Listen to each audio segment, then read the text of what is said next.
En el nombre del Padre, del Hijo y del Espíritu Santo. Amén.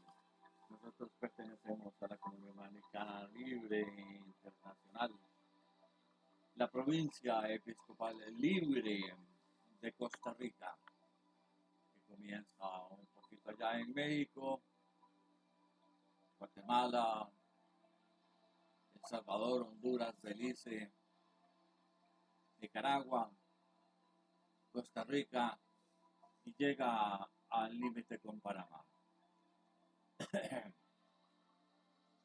Nuestro querido señor obispo es Randall Antonio Murillo Barrios y nuestro arzobispo, nuestro muy apreciado y respetado Raúl Eugenio Toro Jr.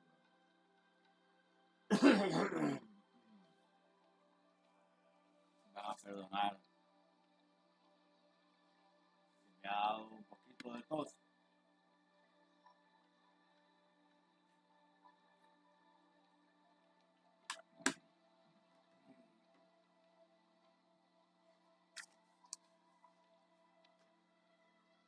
Son las 4 de la mañana con 19 minutos del 28 de junio del año del Señor 2024.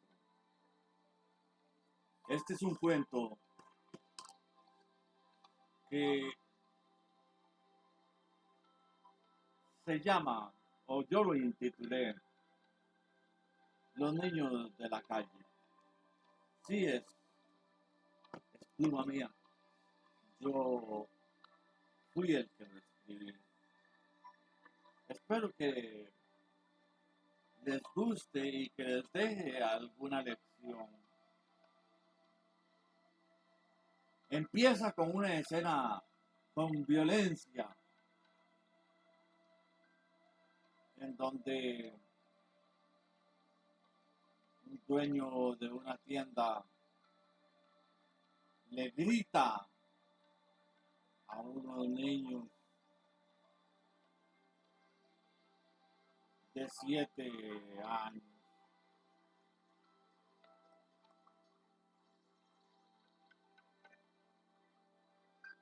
Y de 8 años, un año de diferencia.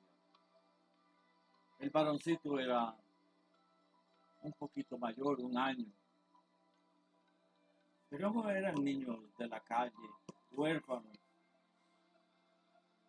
Ya veremos que no eran tan huérfanos, sino que fueron aparentemente abandonados, aunque no porque quisieran sus padres.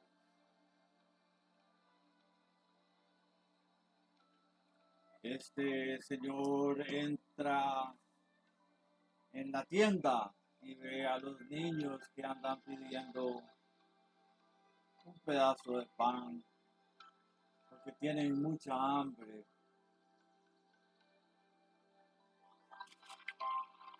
Los niños no miden que pueden ser lastimados, sino que miden cuánta hambre tienen en sus estómagos.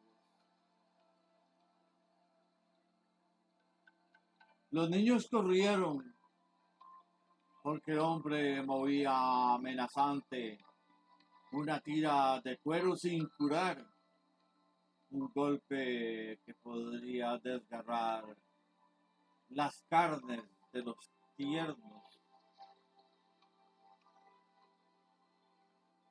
Juan tenía 8 años, pero aún así se interpuso entre Margarita, con 7 añitos, y Bernardote, el dueño de aquella tienda de abarrotes y frutas y pan, todas aquellas cosas.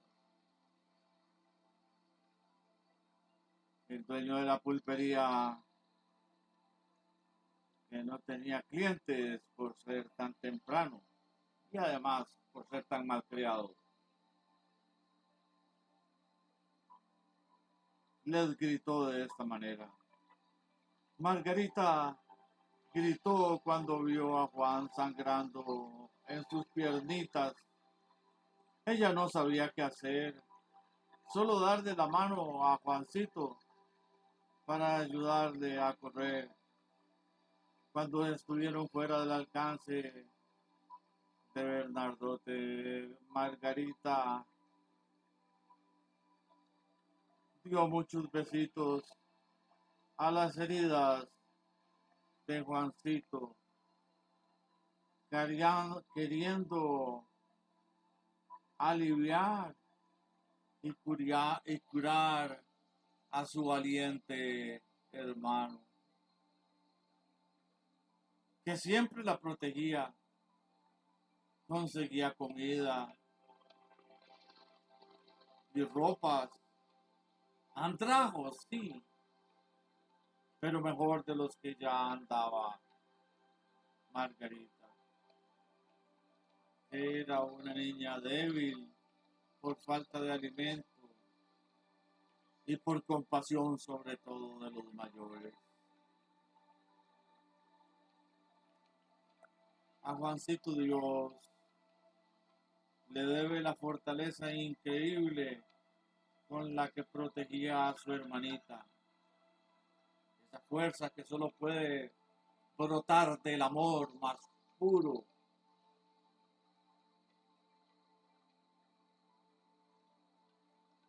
Juancito quería con lo más profundo de su corazón a Margarita. Una desventaja que tenían estos infantes era que no hablaban el español y estaban en el cantón de Barba. Ellos hablaban huetar fluentemente, que era lo que les había enseñado sus papás.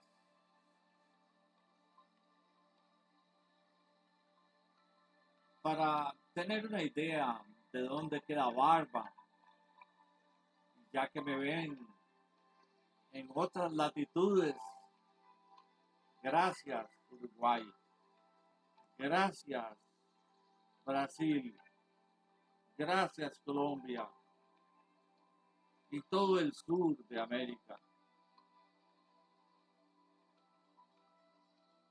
Le vamos a dar las coordenadas. Son 10 horas, 4 minutos, 35 minutos norte, 84 horas, 6 minutos, con 56 segundos en el mapa. Este cantón se llama Barba. Es todo un cantón. Estamos hablando de una época que no es la actual. La población total de este cantón eran 48.900 habitantes con una densidad de 895.72 habitantes por kilómetro cuadrado. El gentilicio para referirse a las personas que vivían en este lugar es barbeño.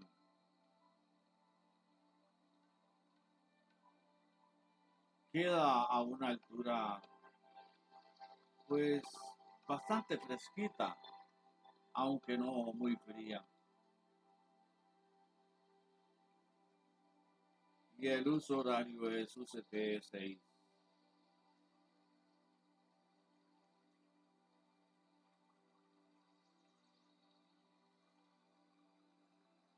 Barba es el cantón número 2 de la provincia de Heredia. Barba es una ciudad fundada por los españoles peninsulares. Es un dato interesante. Era fundada por españoles. Se encuentra ubicado a 3 metros al norte de la ciudad de Heredia, que pertenece, de acuerdo con la división actual, al gran área metropolitana. Debería ser el cantón número 1, ¿no es cierto? Porque fue fundado primero.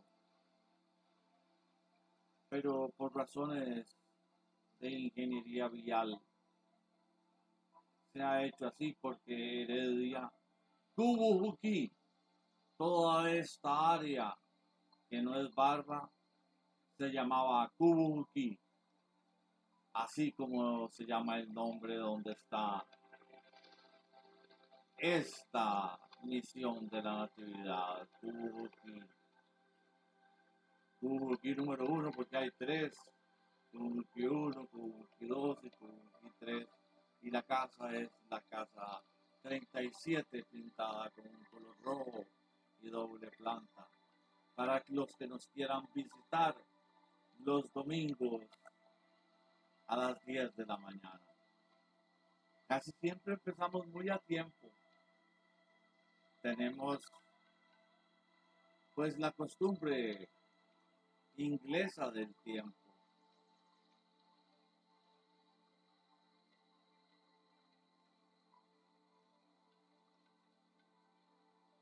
Desde el Parque Central de Barba se avista el Templo de la Cultura y Escultura, Cercanías, así se llama. Ambos son del arquitecto y escultor barbeño Ivo Bonilla. Posee un área de 53 kilómetros punto 8 kilómetros cuadrados. Es un área grande y se encuentra dividido en 6 distritos. Fue fundado el 7 de agosto de 1820, una fecha que es importante que la tengamos en cuenta, esa fecha. 1820 por lo menos. Su ciudad cabecera es el área urbana del distrito homónimo y primero de Barba, que es conocida por su mezcla entre lo rural y lo urbano.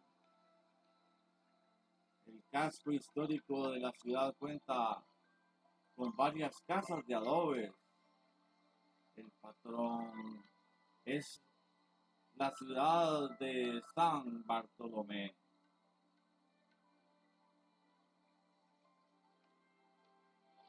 En cuanto a la toponimia, el lugar del nombre, el origen del cantón, se debe al cacique de Barbac o Barbac, uno de los nombres de mayor importancia para el cacique Garavito. Este territorio formó parte del reino Huetar de Occidente, donde el cacique tenía su asentamiento. Su nombre se extendió a la región comprendida entre el río Virilla y los montes del Aguacate y se denominó Valle de Barba. Se indica la palabra barba de acuerdo con la fonética huetar. Debía dar baraba en Salamanca. Habría un pueblo Paravari, que pronunciado como esdrújula da lugar a la palabra barba. por medio del decreto 1800 del 4 de octubre de 1974, se cambia la grafía del nombre de Barba con B a Barba con V. Sí, por medio del decreto 888.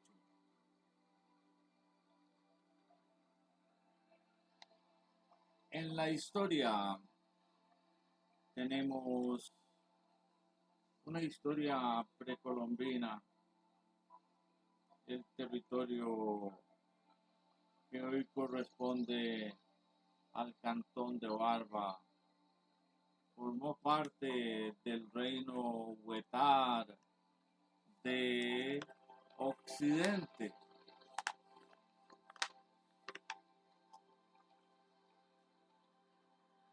donde el cacique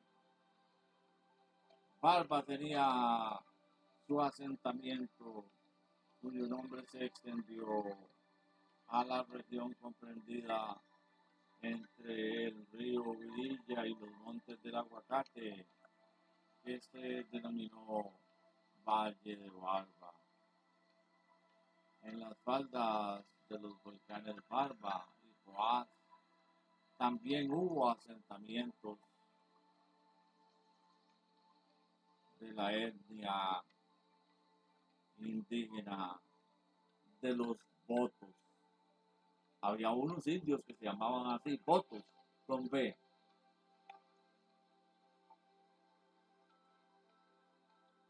Durante la colonia se tiene conocimiento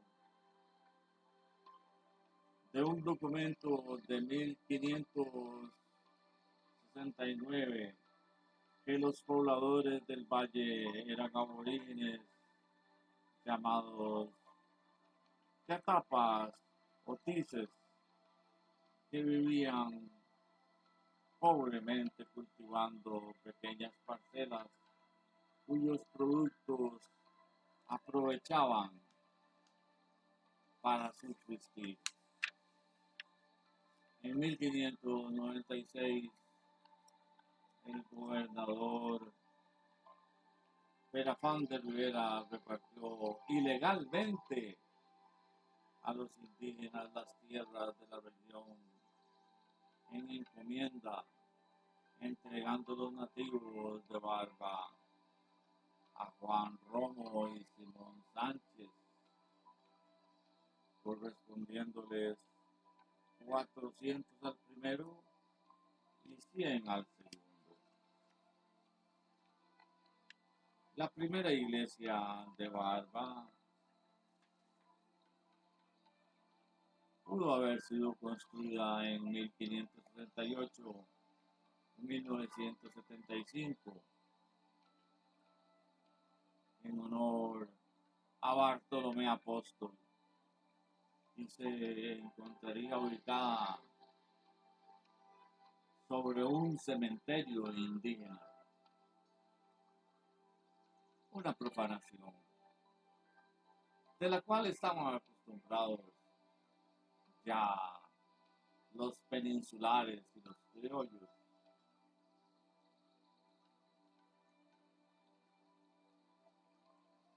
En el siglo XVII, la primera mención que se hace de Barba es en los protocolos del Colegio de Cartago de 1606, en donde aparece Leandro de Figueroa como corregidor de Barba.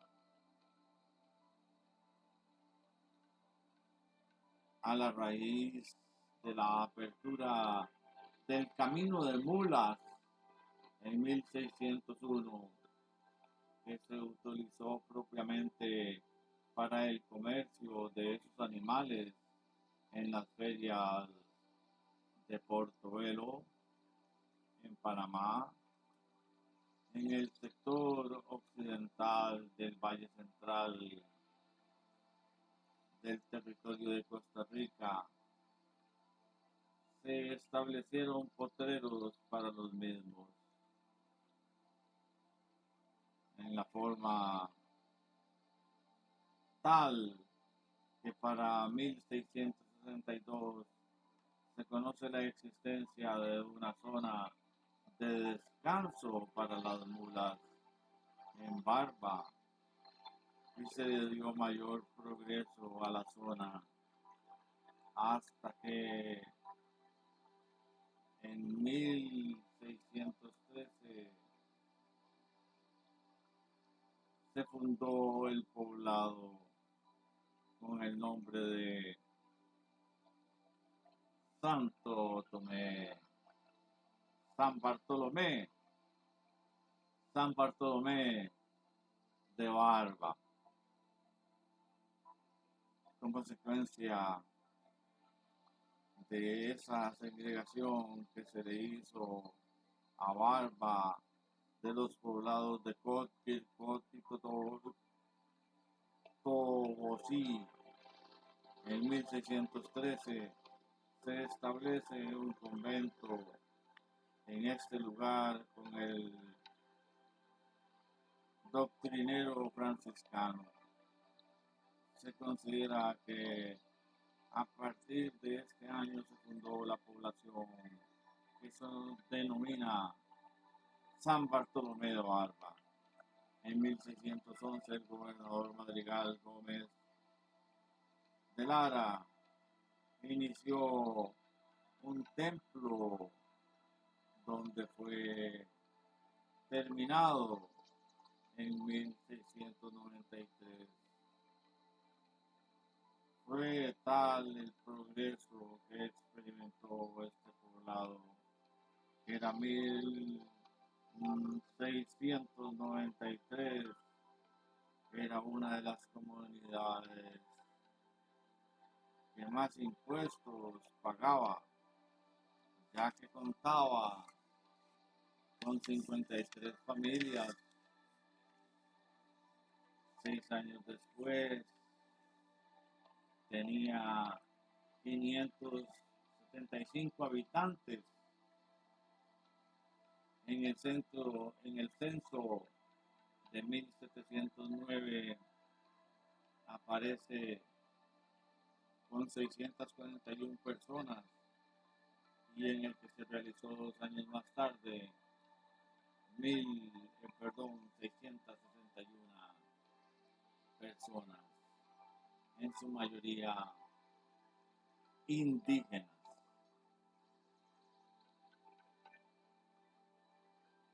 En el siglo XVIII, en un informe remitido a Carlos III de España, en 1752, se indica que el pueblo de Barba estaba a unos 1200 metros al norte de Cubuquí, solicitando la declaración de población como villa, lo que provocó que los indígenas de Barba protestaban ante la audiencia real de Guatemala. El terremoto del 15 de febrero de 1772 derrumbó el convento franciscano de Barba.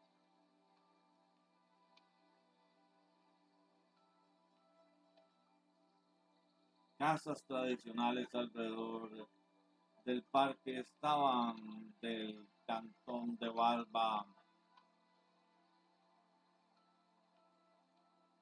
y se le otorgó el rango de parroquia al templo en la localidad de 1793. En el siglo XIX, según el historiador Percy Rodríguez Argüello, en su libro Historia del Cantón de Barba, estudió de lo local como identidad y vio que existieron otros cabildos antes de 1821.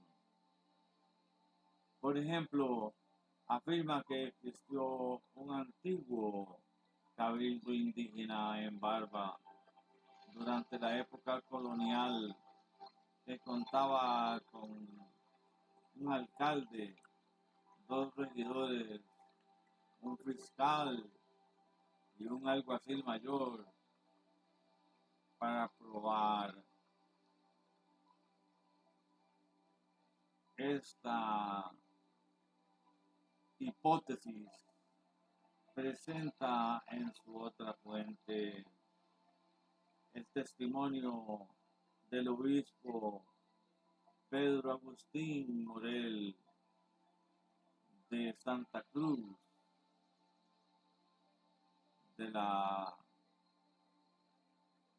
visita apostólica que realizara por los pueblos de Nicaragua y Costa Rica en 1751 y 1752,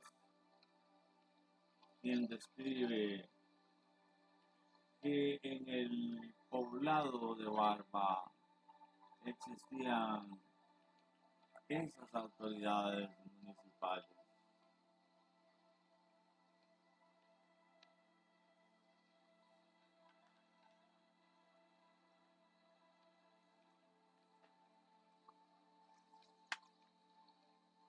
Toda esta historia es interesante, pero yo creo que ustedes están más interesados en escuchar qué pasó con Juanito y Margarita.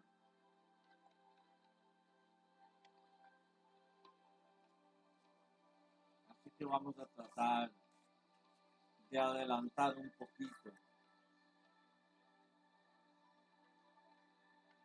No sin antes mencionar que el primer alumbrado público fue de faroles sostenidos por postes de madera, el cual comenzó a funcionar en 1879 hasta 1910.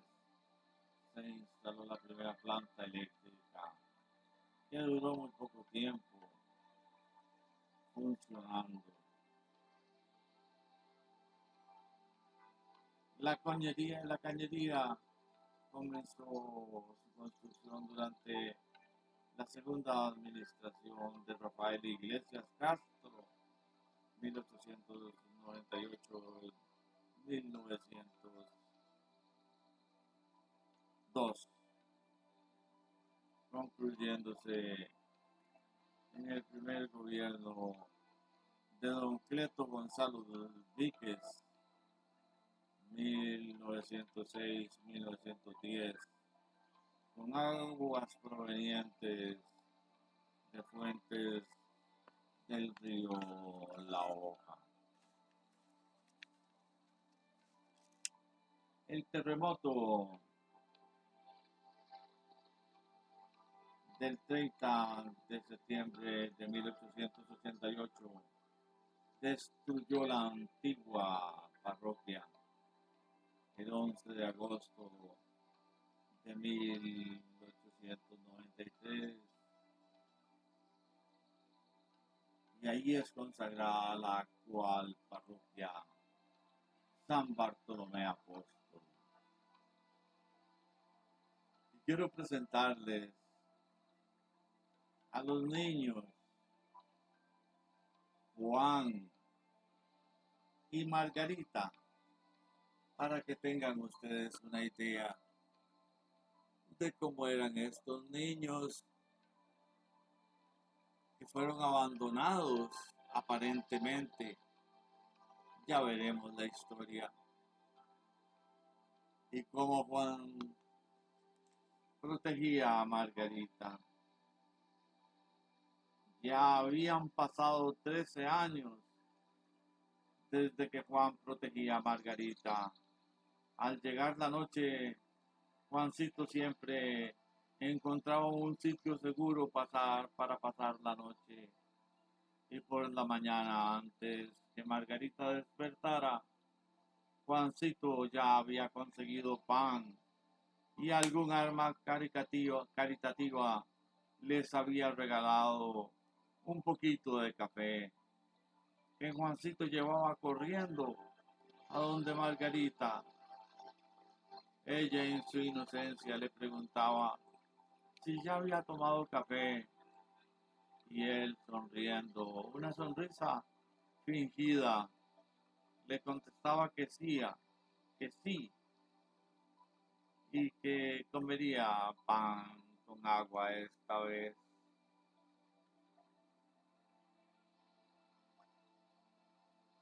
La idea de barrer por un plato de comida había sido de Juan, quien escuchó por la noche otros huérfanos que le contaban que en una pulpería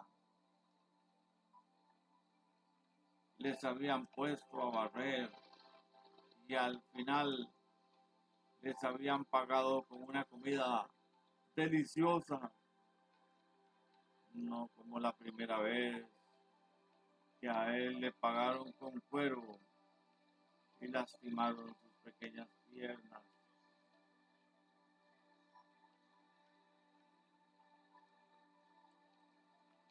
Le sabía Margarita jurado y la lastimaron las pequeñas piernas de su hermano. Margarita, jurado con sus besitos mágicos y con trapos que lavó limpiando sus heridas, que no eran graves y sanaron de día y día para otro. Juan no se dio a las heridas que no eran graves y sanaron al día siguiente. Para otro Juan no se dio por vencido al primer intento. Al día siguiente vio una señora mayor barriendo el frente de su tienda. Se acercó con cierto miedo y respeto y le dijo en español: señora, yo le ayudo a barrer si me regala 2 platos de comida. Le aseguro que le dejaré todo bien limpio. La señora le miró tan pequeño y todavía pidiendo 2 platos de comida. Sintió curiosidad y le preguntó: ¿tanto comes tú que pides 2 platos de comida? Pero Juancito le contestó que tenía 2 días sin comer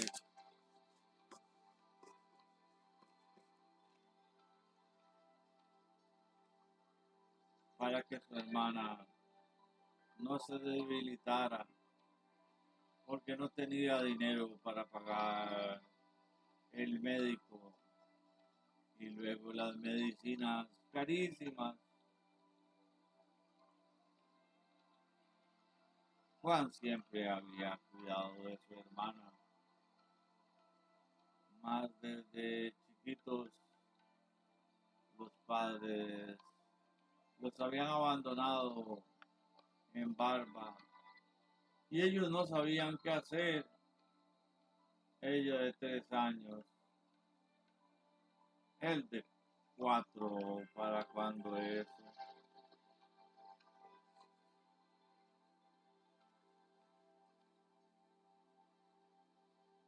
Margarita no paraba de llorar por las noches al saberse abandonada aunque no comprendía por qué lloraba de sentimiento, pero también de hambre. Juancito lo único que sabía hacer era abrazarla fuerte y prometerle que ya pronto encontrarían a sus padres. Y además él pensaba poner un almacén para comer todos bien y dormir en una cama, no en la calle con cartones. Entonces Juan salía por la pura madrugada a las cantinas pidiendo comida. Su infantil idea era llevarle comida a su hermana para que no llorara más, siempre con la sonrisa fingida de que ya había cenado mucho y todo muy rico. Margarita le creía siempre y se dormía con su estómago llenito.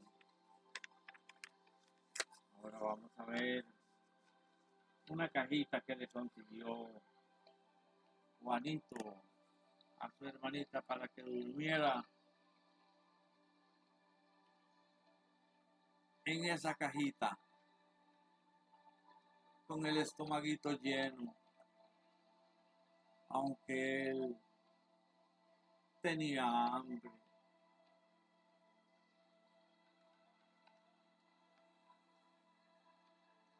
13 años después se supo la verdad del supuesto abandono.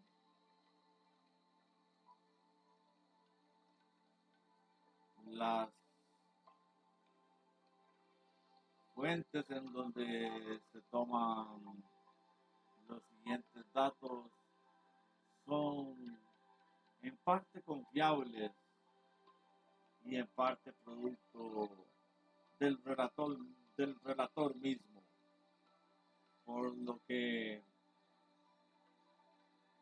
esta narración se puede considerar una ficción literaria, aunque algunos piensan que esto en realidad sí ocurrió. Y no solo a eso, sino a otros muchos niños.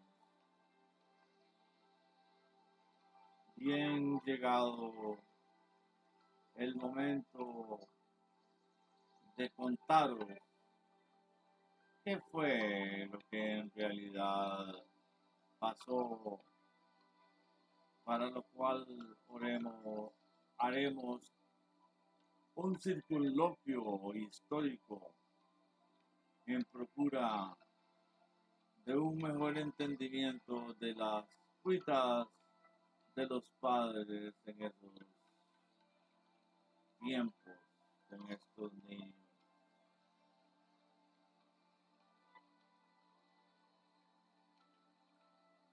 Cantón de Barba, escultura Cacique Barba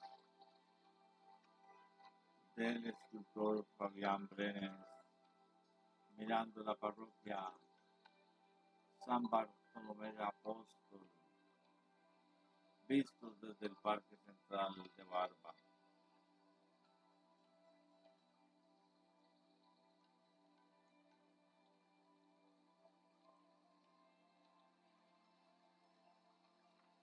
Y allí hay una serie de nombres que han perdido totalmente sentido después de tantísimos años.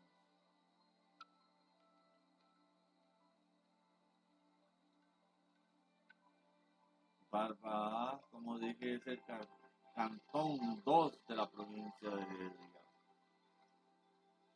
al norte de la ciudad.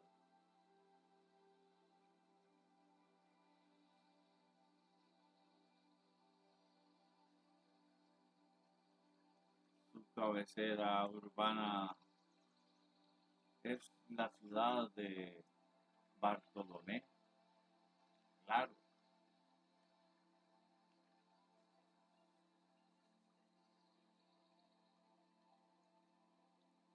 El origen del nombre del cantón se debe al cacique Barbac o Barbac, uno de los nombres de mayor importancia para el cacique Garavito. Este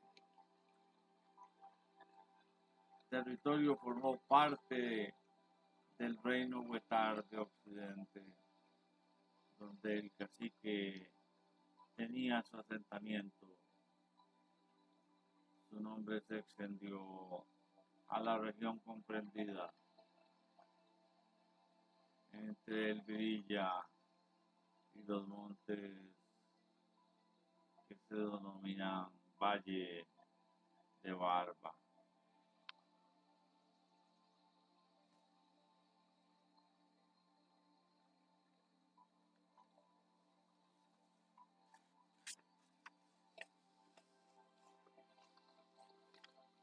Esta historia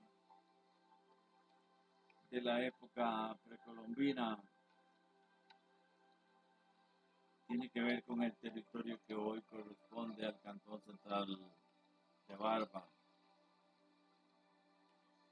y el Monte del Aguacate. Se tiene conocimiento en un documento de 1569 que los pobladores de eran aborígenes, como ya dijimos. En el siglo XVIII, la primera mención que se hace a Barba es en uno de los protocolos de Cartago de 1606, en donde aparece Leandro de Figueroa como corregidor de Barba. A partir de la apertura del camino de mulas en 1611, que se utilizó principalmente para el comercio de los animales en las ferias de Portobelo en Panamá.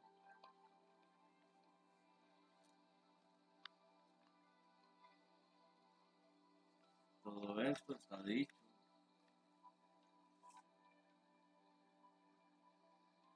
Siglo XIX, según el historiador Percy Rodríguez Argüello, en su libro Historia del Cantón de Barba, estudió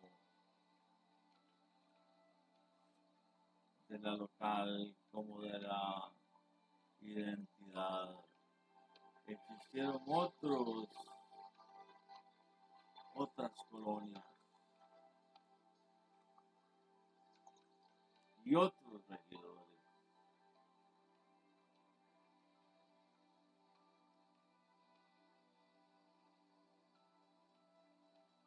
El primer ayuntamiento de Barba, una vez reiniciado el régimen municipal de Cádiz, se instaló el 7 de agosto de 1820. Recuerdan que les pedí que recordaran 1820, compuesto por una serie de regidores en reunión celebrada en el ayuntamiento el 13 de septiembre de 1920. Se acordó fundar la primera escuela del lugar, siendo su primer maestro Gabriel Ugalde, y luego otro.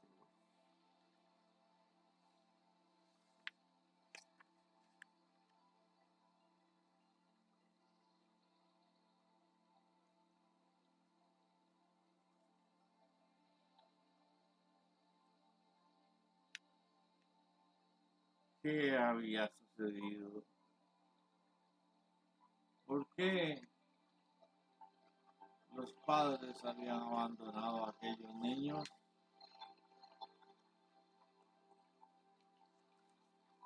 No es tan difícil de explicar. Los padres indígenas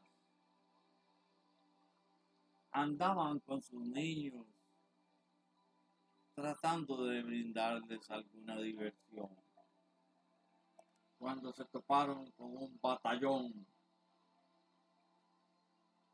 de peninsulares y criollos que se burlaban de ellos y que los querían hacer esclavos. Los indígenas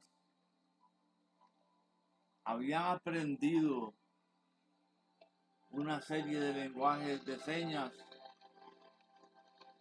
para darle a entender a sus hijos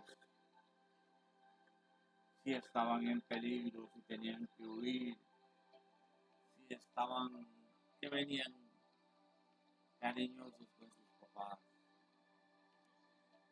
Pero en esa oportunidad, la madre, más lista que el papá, como casi siempre, les hizo una seña a los niños, temblándole la mano,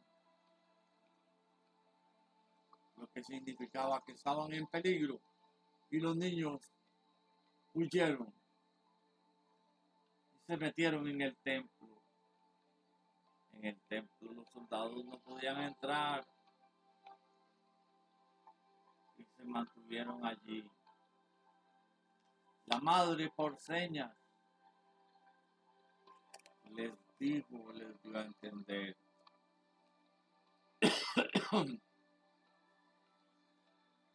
que no se preocuparan, que ellos pronto volverían.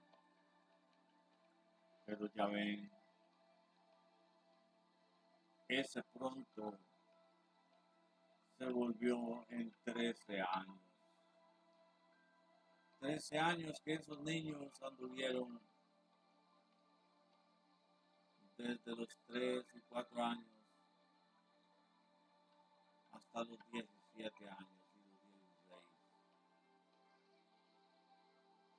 Nadie tenía compasión por esos niños.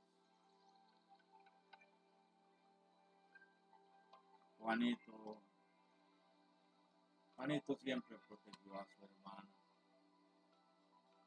Siempre le buscaba un lugar seguro donde estar y siempre le conseguía comida y siempre le conseguía algunos harapos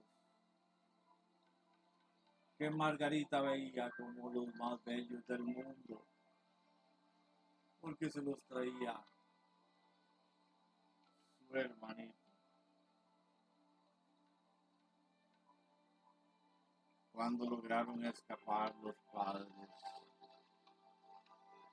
de estos esclavistas españoles que se creían superiores a todo el mundo, un día se los encontraron. ¿En dónde se los encontraron? En donde siempre los niños iban a buscar a sus padres, en donde los habían dejado,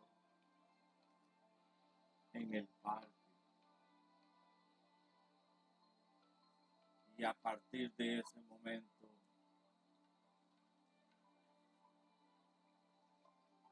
la familia corrió a darse el saludo indígena, un abrazo fuerte, un abrazo fuerte, que no podía ser cambiado por ninguno otro, que era estar en el cielo, abrazar a su madre.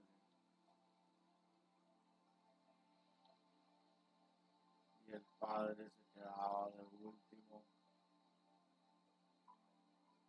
esperando que los niños abrazaran a su padre.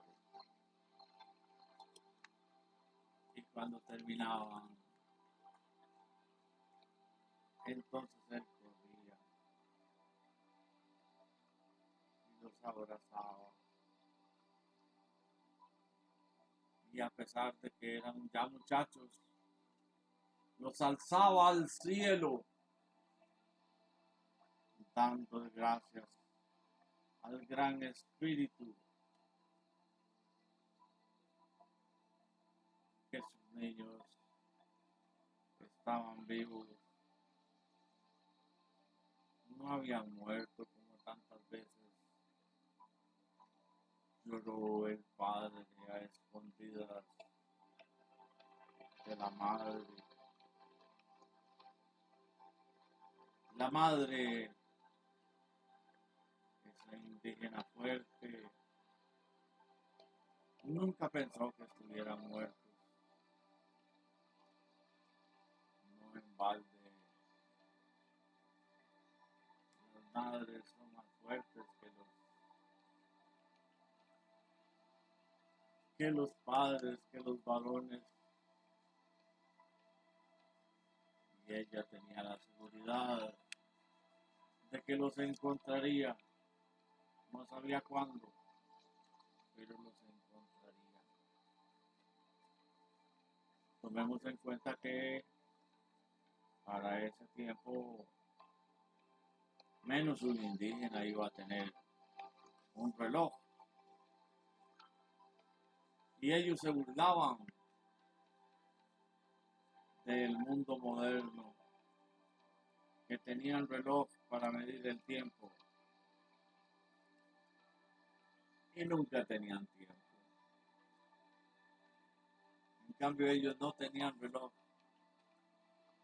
y tenían tiempo para cazar, para enseñar a sus hijos, para amarlos, para enseñarles.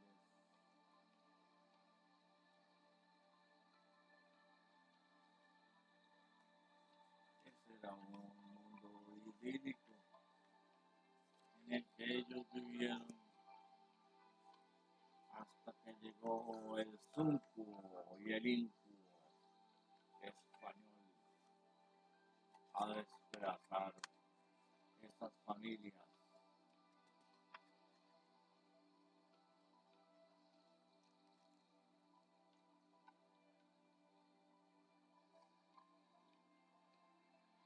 Pero los indígenas, siempre con gran coraje,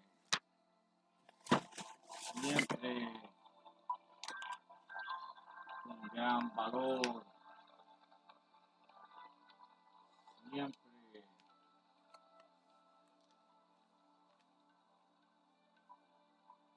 decididos a seguir adelante, guiados por lo que nosotros hoy llamamos el Espíritu Santo, el gran Espíritu, la Pachamama. Tenían la seguridad de que encontrarían a sus hijos. Y los encontraron. Y gracias al conocimiento tan grande que tenía el indígena de su territorio, que le fue robado, fue un territorio robado por los colonos españoles. gracias a ese conocimiento tan grande, los indígenas pudieron huir. Esa familia, por lo menos, tuvo esa suerte, otras no. Tuvo esa suerte y huyeron hacia los alrededores del monte del aguacate, en donde nunca fueron encontrados,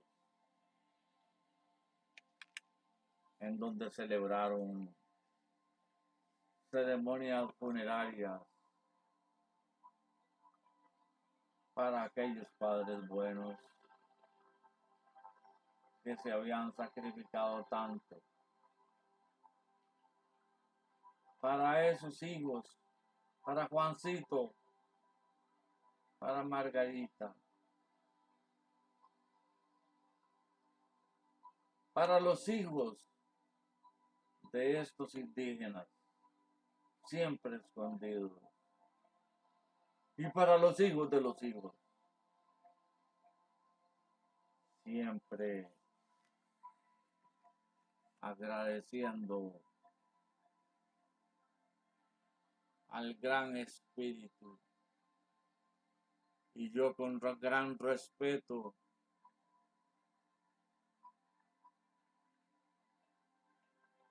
como cristiano que soy, pero cristiano no de mentirillas,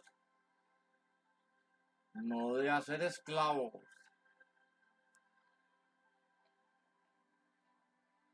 un cristiano de verdad, con gran respeto y gran amor a Dios. En este momento elevo mi espíritu